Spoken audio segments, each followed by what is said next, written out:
পরে আল্লাহর পরে নবী আমার, আল্লাহর পরে নবী আমার, তারপরে মা জননী, মা যে আমার নয়নের মনি, বলেন মা যে আমার নয়নের মনি, বলেন আল্লাহর পরে নবী আমার, আল্লাহর পরে নবী আমার, তারপরে মা জননী, মা যে আমার নয়নের মনি, বলেন মা যে আমার।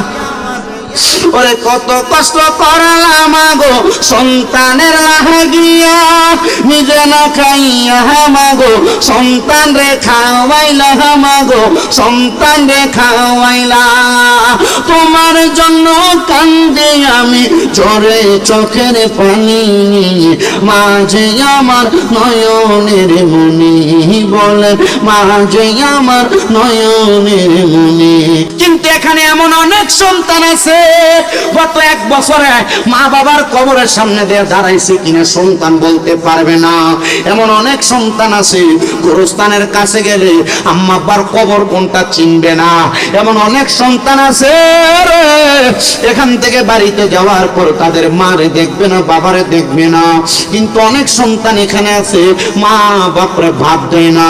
আমি বলবো রে ও শঙ্করা দহের সন্তান, তোমার মা নাই, তোমার আব্বা নাই, তুমি বেঁচে গেছো, কিন্তু যাদের মা বাবা আছে মা বাপরে ভাত দাও না, মা বাপরে কষ্ট দাও, মা বাপরে ঘরে থাকতে দাও না। যাও তোমার পাও আমার সামনে দাও, আমি আমার জিহ্বাটা লাগিয়ে তোমার পাওটা পরিষ্কার করে দিব। শুধু আদা করবা স্বামীন রেখা হুজুর, আমি আমার কোনোদিন মা বাপরে কষ্ট দিতাম না, আম্মা আব্বারে গালি দিতাম না, আম্মা আব্বারে বাদ দেওয়া ছাড়া থাকবো না, আম্মা আব্বারে ঘর থেকে বের করবো না। কারণ কি জানো, এই সন্তান মা বাবার মনে কষ্ট দিয়া, মা বাপরে ঘর থেকে বের করে দিয়া, মা বাপরে খানা না দিয়া, তুমি শুধু আমি শামীম রেজা না, সুনিয়ত মফিউল আব্দুল হুজুর কেবলা না, আরো বড় বড় পীর মাসে ওয়াজ মাহফিল করে তোমার কোনো লাভ হবে না। কারণ তোমার মা বাপ যদি আল্লাহর দরবারে বেরাজ হয়ে যায়, আমার আল্লাহ তোমার প্রতি বেজার হয়ে যাবে। তোমার আম্মা আব্বা যদি তোমার প্রতি নাখুশ হয়ে যায়, আমার আল্লাহ তোমার প্রতি নাখুশ হয়ে যাবে। আমি জানি না তোমরা তোমাদের মা বাবার কাছে মাপ চাও কিনা, আজকের মাহফিল কবুল হবে কিনা এটার গ্যারান্টি কেউ দিতে পারবে না।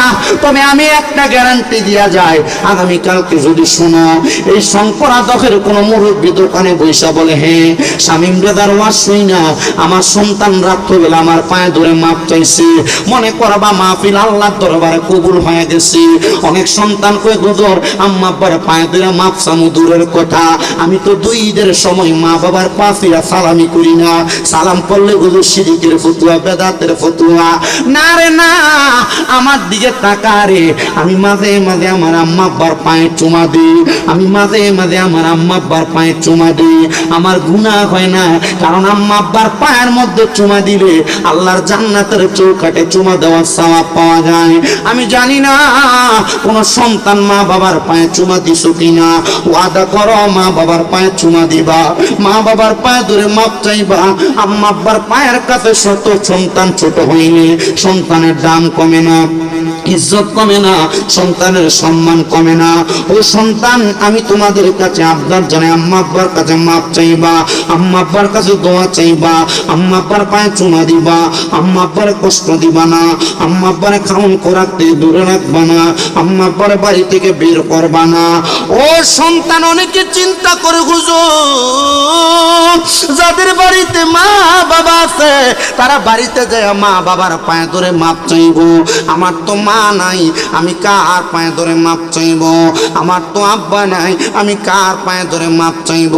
যাদের মা নাই, যাদের বাবা নাই গো, আজকের মাহফিলের যিনি সভাপতি, ঐতিহ্যবাহী খান্দুরা দরবার শরীফের গদিনী শিল্পীর মুর্শিদ কেবলা সৈয়দ মুফিউল আব্দুল সাহেব হুজুর কেবলার সঙ্গে আখিরি মুনাজাতের মধ্যে দোয়া করবা, রব্বির হামহুমা কামা রাব্বায়ানি সগীরা।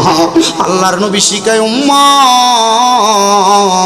কোন সন্তানের মা বাবা মারা যাওয়ার পরে সন্তান যদি এইভাবে দোয়া করে, আমার আল্লাহ তাআলা তার দোয়া শেষ হওয়ার আগে তার মা বাবারে মাফ করে দেয়।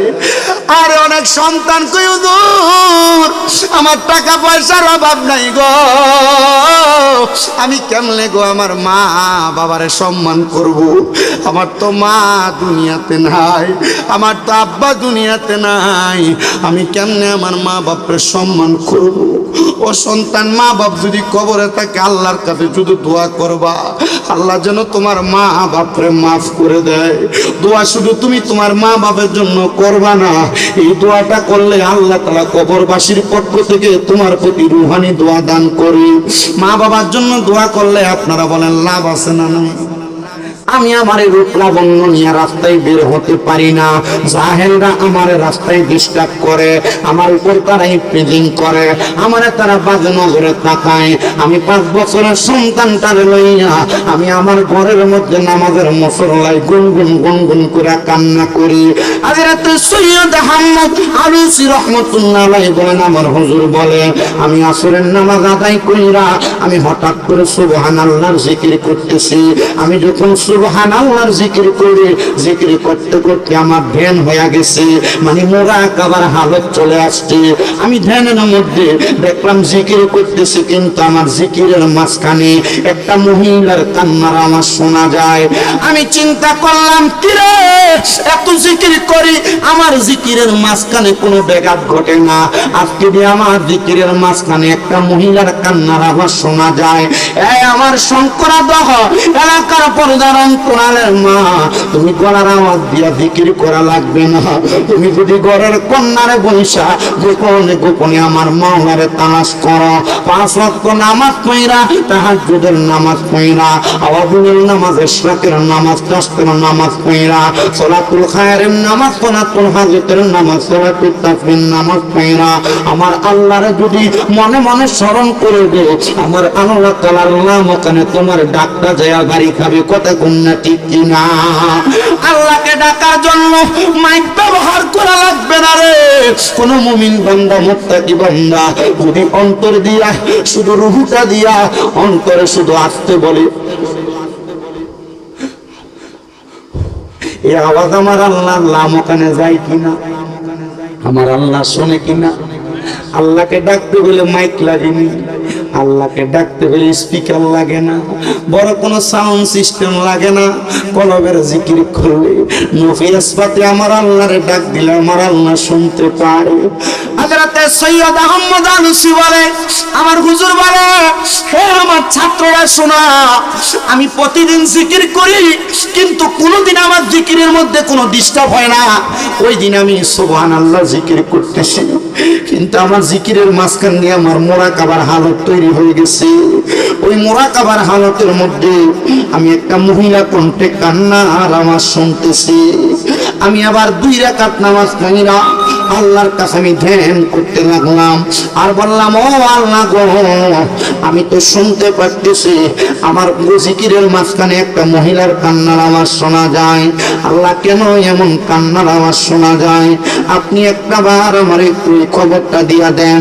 আল্লাহর ওলিরা কিন্তু ইলহামের মাধ্যমে এমন খবর জানতে পারে।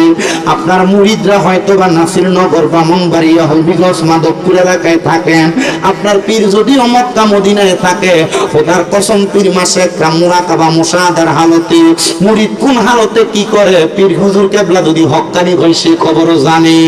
হুজুর ডাক দিয়া কয় আমি মুরাকাবা করতে লাগলাম, 2 রাকাত নামাজ পড়া, কোন মহিলার কান্নার আওয়াজ আমার জিকিরে ডিস্টার্ব দিয়ে আমি শুনতে লাগলাম, আমার জিকিরে ব্যাঘাত ঘটে আমি তালাশ করতে লাগলাম। হঠাৎ করে দেখলাম আমার মসজিদ থেকে একটু সামনের দিকে হেঁটে গেলে রাস্তার কিনারের মধ্যে একটা ঘর, যে ঘরের মধ্যে একটা মহিলা নামাজ আদায় করে নামাজের সেজদার মধ্যে পড়ে পড়ে কান্না করে। আমি তাড়াতাড়ি আমার মুরাকাবা ভাঙ্গা আমি চলে গেলাম ওই ঘরের দরজার সামনে। ঘরের দরজার সামনে যে আমি আবার ডাক দিতে লাগলাম, আসসালামু আলাইকুম ওয়া রাহমাতুল্লাহ। আমার সালামের কোনো জবাব দেয় না। আমি আবার সালাম দিতে লাগলাম, আসসালামু আলাইকুম ওয়া রাহমাতুল্লাহ। আমার সালামের কোনো জবাব দেয় না। আমি আবার সালাম দিতে লাগলাম, আসসালামু আলাইকুম ওয়া রাহমাতুল্লাহ। আমার সালামের তিনবার কোনো জবাব দেয় না। আমি ফিরে চলে আসব, এমন টাইমে পেছন থেকে ওয়ালাইকুম আসসালাম দেই না। একটা মহিলা তো সালামের জবাব দিছে। আমি অবাক হইলাম, একটা মহিলার আওয়াজ শোনা যায়। আমি আর পেছনের দিকে তাকাই না, আমি শুধু 20 কদম পিছনের দিকে হেঁটে হেঁটে আসলাম। আমি জিজ্ঞাসা করলাম, মাগো মা, ও শঙ্করাচার্য এলাকার মায়েরা একটু মনোযোগ দিয়া শুনবা। আল্লাহর বুজুর্গ বলে, আমি ওই মহিলার ডাক দিলাম, ও গো আমার আম্মা যান, 3 বার সালাম দিলাম, জবাব কেন দিলেন না? মহিলা আমার কই, হুজুর আপনি আমার সালাম দিছেন, আমি তো মুরাকাবার হালতে আমার মাওলার সঙ্গে তালাশ করে করে আমি কান্নাকাটি করতেছিলাম হুজুর, এই জন্য আমি আপনার সালামের জবাব দিতে পারি নাই।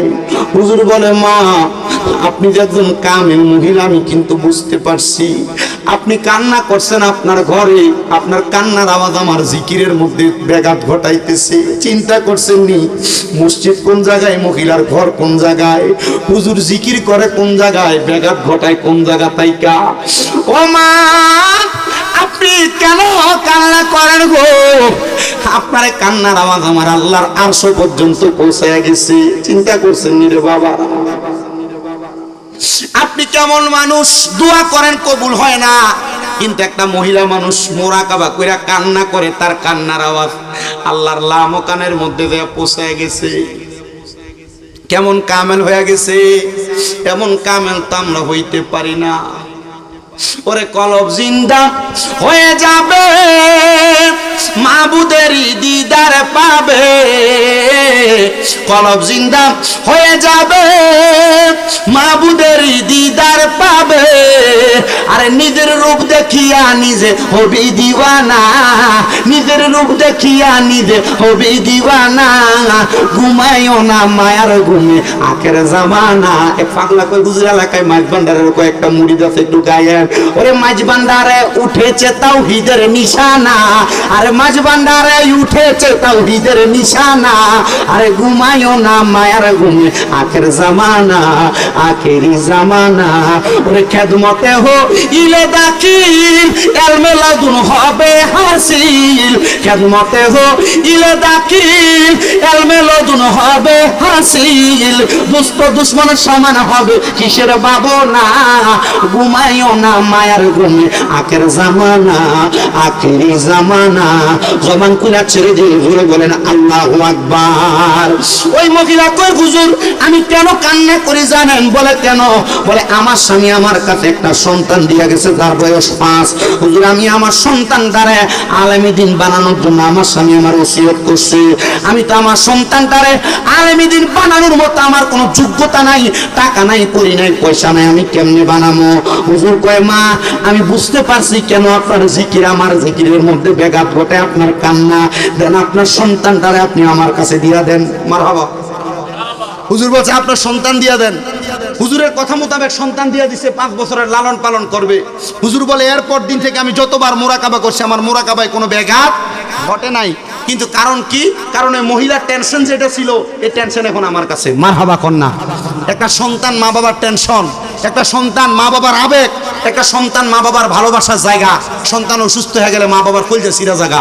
সন্তান একটু বিমারে পড়লে, সন্তান একটু টেনশন করলে মা বাবার কলিজা লাগা। আরে আমার পুত্রানি কি জানি করে, আমার পুত্রার কি জানি অবস্থা। আজকেও আমার এক ভক্ত ইন্ডিয়া হুজাই বাড়ি আসামে বেটি ফোন দিয়ে, হুজুর আমার পুত্রের আমি গাড়ি কিনা দিতাম, আপনি একটু দোয়া করতেন। আমি কিছু দোয়া তো করবো, কিন্তু নামাজও পড়তে কইও। আরে বাবা এই সন্তান আমরা যারা আছি আমরাই কিন্তু এই মা বাপটিকে ধমকাই, মা বাপরে বাদ দেই না, বউ পাই আলাদা করে দেই, চিন্তা করে দেই, কার হিসাব মিলিয়ে দেখো। দেখ দেখবা আল্লাহ তোমার এই বিচার দুনিয়াতেও করবে আখিরাতেও করবো। আল্লাহ আমরা বোঝার তৌফিক দান করেন আমিন।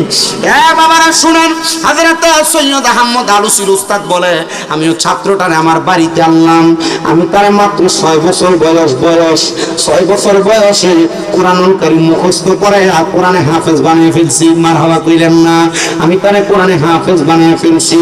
হুজুর ডাক দিয়ে কই আমি যখন তারে কোরআনে হাফেজ বানাইছি 6 থেকে 7 বছর বয়স আমি তারে কোরআনের অর্থ ভাঙ্গা পড়া শিখাইছি। ওই সন্তানটার বয়স যখন 7 থেকে 8 বছর হয়ে যায় সন্তানটার আমি ফিকহ শাস্ত্রের জ্ঞান তার সিনাতে দিয়েছি। 8 থেকে 9 বছর 9 থেকে 10 বছর পর্যন্ত আমি তার তরিকতের প্রত্যেকটা ধারাবাহিকতা শিক্ষা গ্রহণ করে পরিপূর্ণ বানিয়ে দিয়েছি। বয়স কত?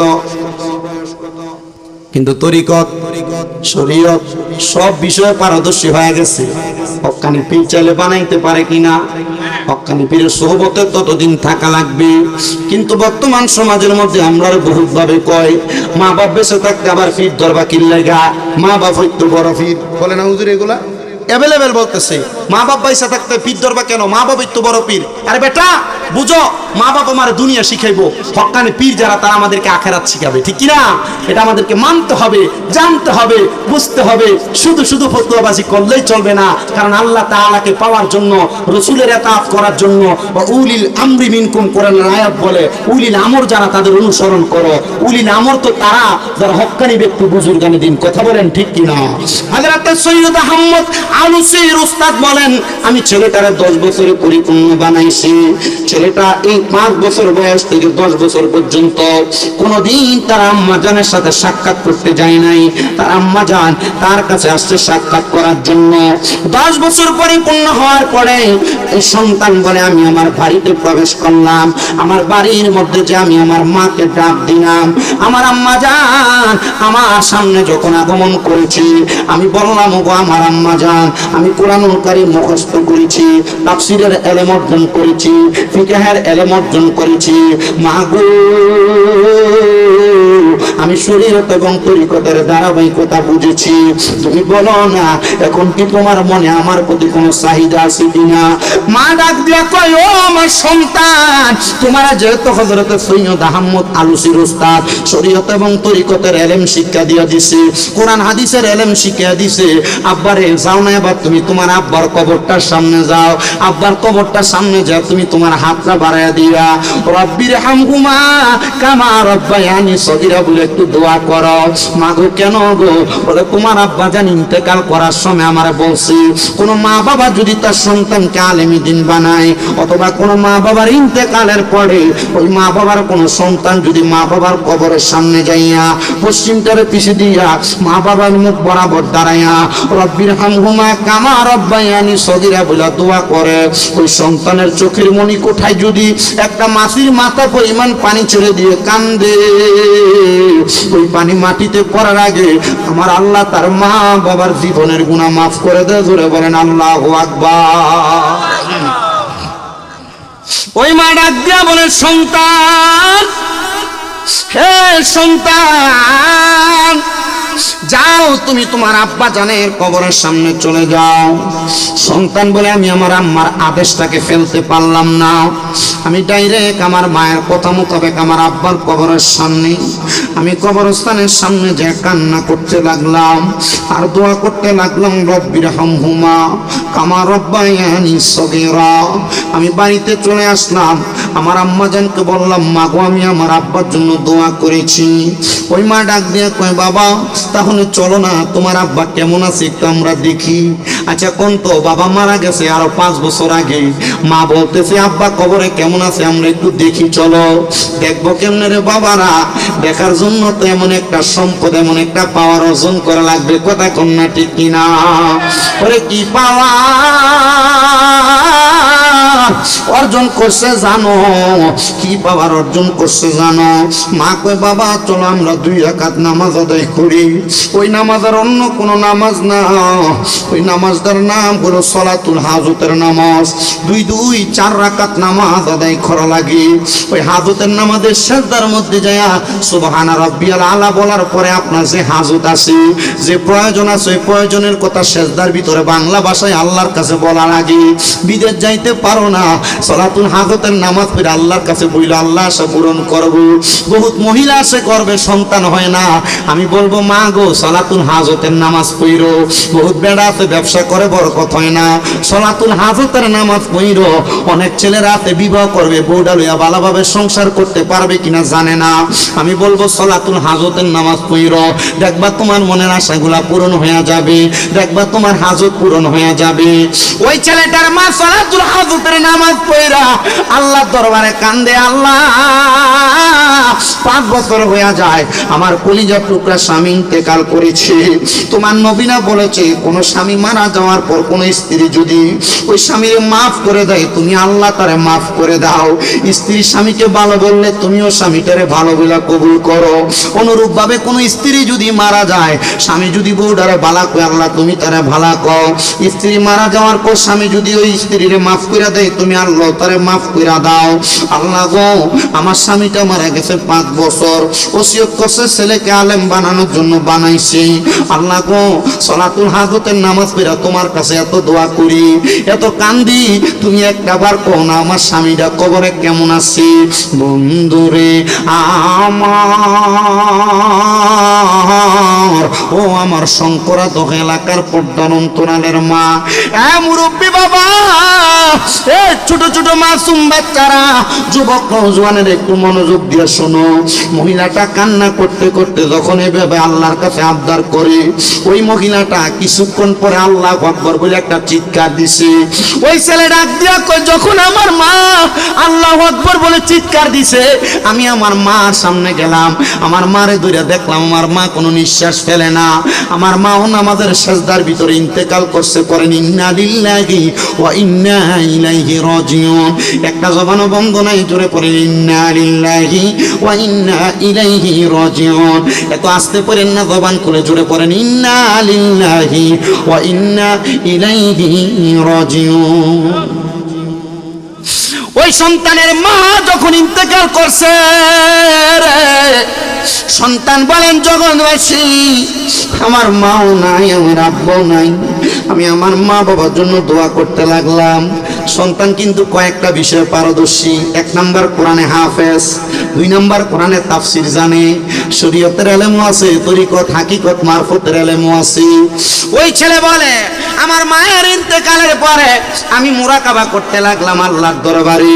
আল্লাহর দরবারে মুরাকাবা করে করে কান্না করতে লাগলাম। আমি যখন কান্না করি বাবা, আমার আম্মা জান দুনিয়ার জমিনের মধ্য থেকে যখন ইন্তেকাল করলো, আমি মুরাকাবার মধ্যে দেখলাম আমার আম্মা এবং আমার আব্বা জান জান্নাতের একটা ফুলের বাগানের মধ্যে ঘোরাফেরা করতেছে। হায় রে এমন কেন? তখন আমার আল্লাহ তাআলার দরবার থেকে আমার ক্ষমতা দেওয়া হলো, আমি আমার মা বাবার সঙ্গে কথা বলতে লাগলাম।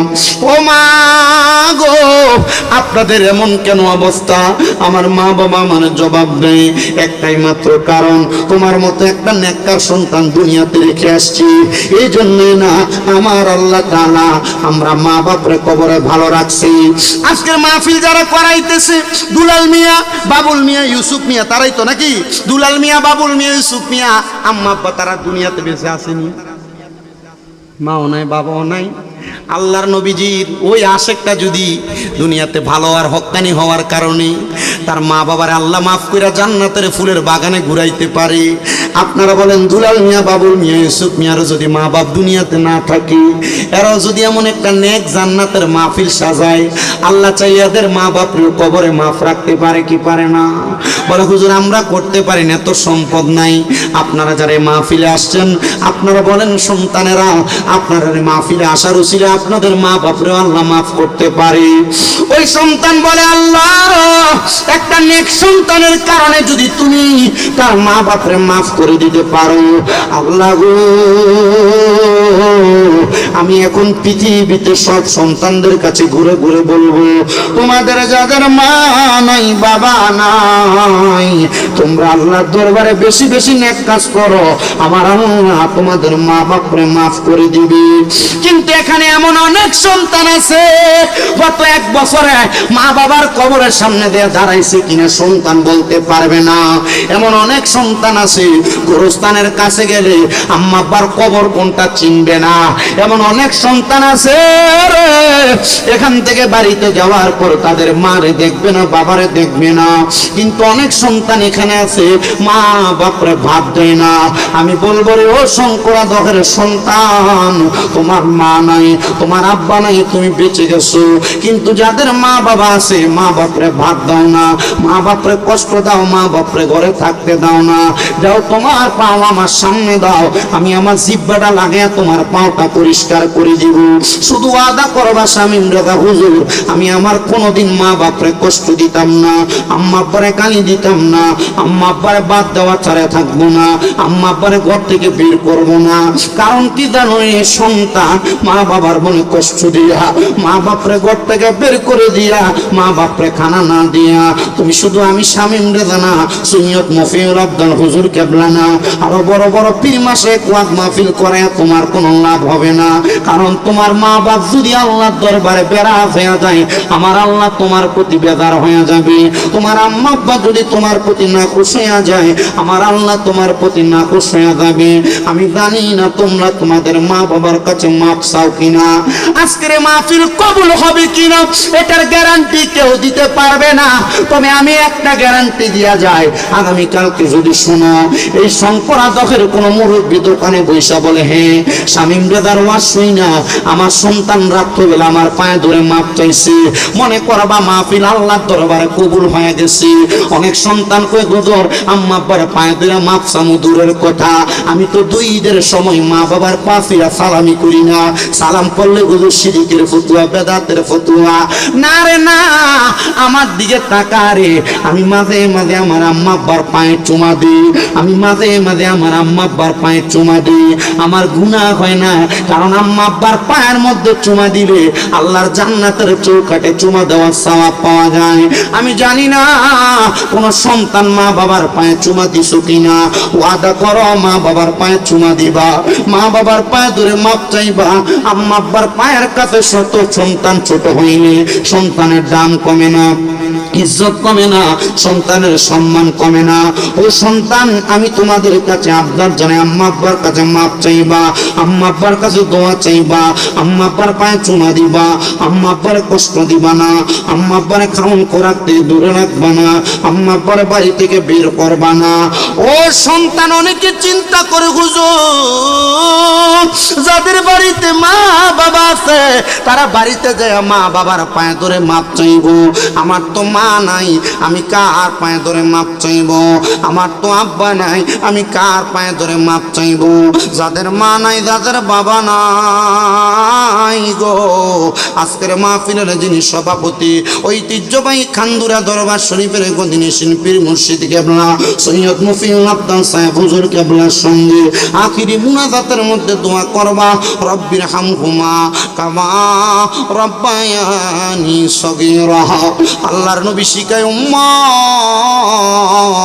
কোন সন্তানের মা বাবা মারা যাওয়ার পরে সন্তান যদি এইভাবে দোয়া করে, আমার আল্লাহ তাআলা তার দোয়া শেষ হওয়ার আগে তার মা বাবারে মাফ করে দেয়। আর অনেক সন্তান কই হুজুর আমার টাকা পয়সার অভাব নাই গো, আমি কেমনে গো আমার মা বাবারে সম্মান করব, আমার তো মা দুনিয়াতে নাই, আমার তো আব্বা দুনিয়াতে নাই, আমি কেমনে আমার মা বাপের সম্মান করব। ও সন্তান, মা বাপ যদি কবরে থাকে আল্লাহর কাছে শুধু দোয়া করবা, আল্লাহ যেন তোমার মা বাপরে মাফ করে দেয়। দোয়া শুধু তুমি তোমার মা বাপের জন্য করবা না, এই দোয়াটা করলে আল্লাহ তাআলা কবরবাসীর পক্ষ থেকে তোমার প্রতি রুহানি দোয়া দান করে। মা বাবার জন্য দোয়া করলে আপনারা বলেন লাভ আছে না নাই? দোয়া শুধু মা বাবার লাভের জন্য না, আপনার লাভের জন্য করবেন। এই জন্য আশিক বলি, ওরে আল্লাহর পরে নবী আমার, আল্লাহর পরে নবী আমার, তারপরে মা জননী, মা যে আমার নয়নের মনি, বলেন মা যে আমার নয়নের মনি, বলেন আল্লাহর পরে নবী আমার, আল্লাহর পরে নবী আমার, তারপরে মা জননী, মা যে আমার নয়নের মনি, বলেন মা যে আমার ওরে কত কষ্ট করলাম গো সন্তানের লাগিয়া, নিজে না খাইয়া মাগো সন্তান রে খাওয়াইলা, মাগো সন্তান রে খাওয়াইলা। তোমার জন্য কান্দে আমি ঝরে চোখের পানি, মাঝে আমার নয়নের মনি, বলেন মাঝে আমার নয়নের মনি। বলেন আল্লাহর পরে নবী আমার, আল্লাহর পরে নবী আমার, তারে পরে মা জননী, মাঝে আমার নয়নের মনি। বলেন মাঝে আমার।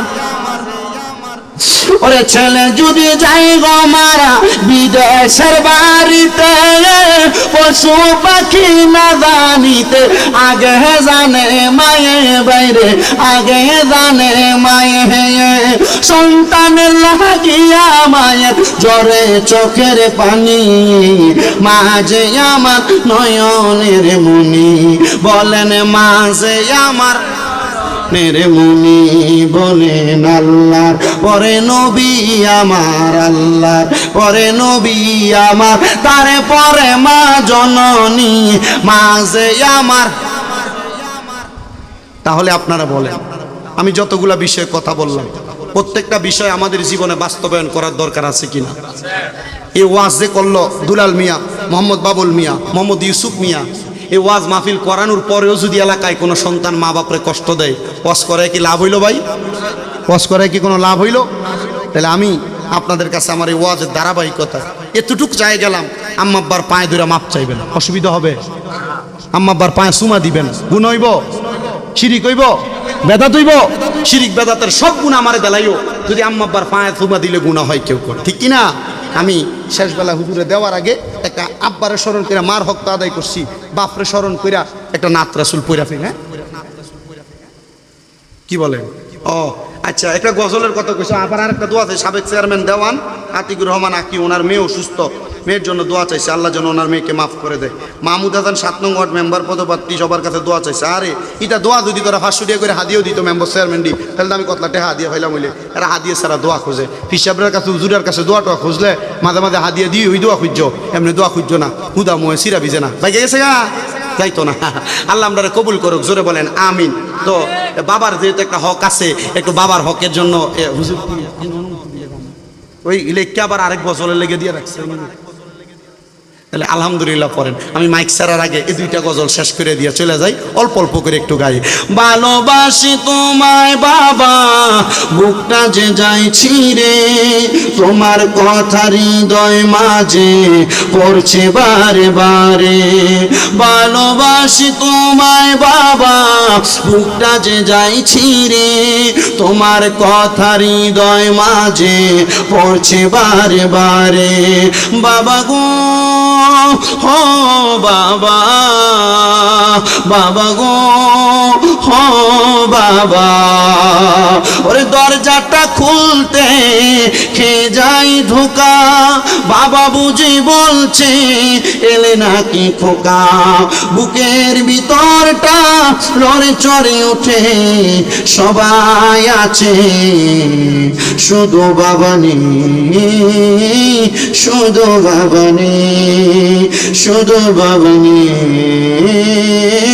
শুধু বাবা নেই, শুধু বাবা নেই, শুধু বাবা নেই।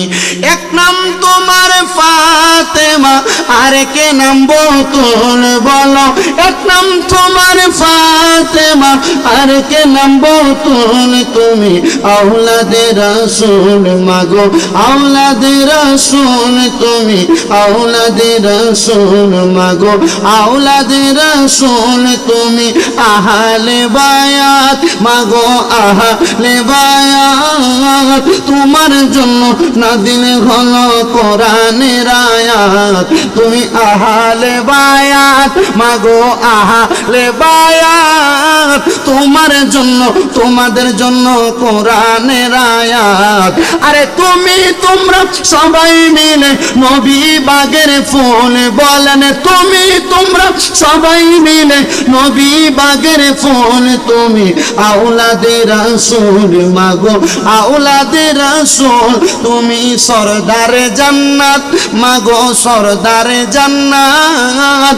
অসংখ্য সম্মান দিয়েছেন আল্লাহ পরওয়ারে, তুমি সরদারে জান্নাত মাগো খাতুনে জান্নাত। তোমার জন্য নাযিল হলো কোরআনের আয়াত।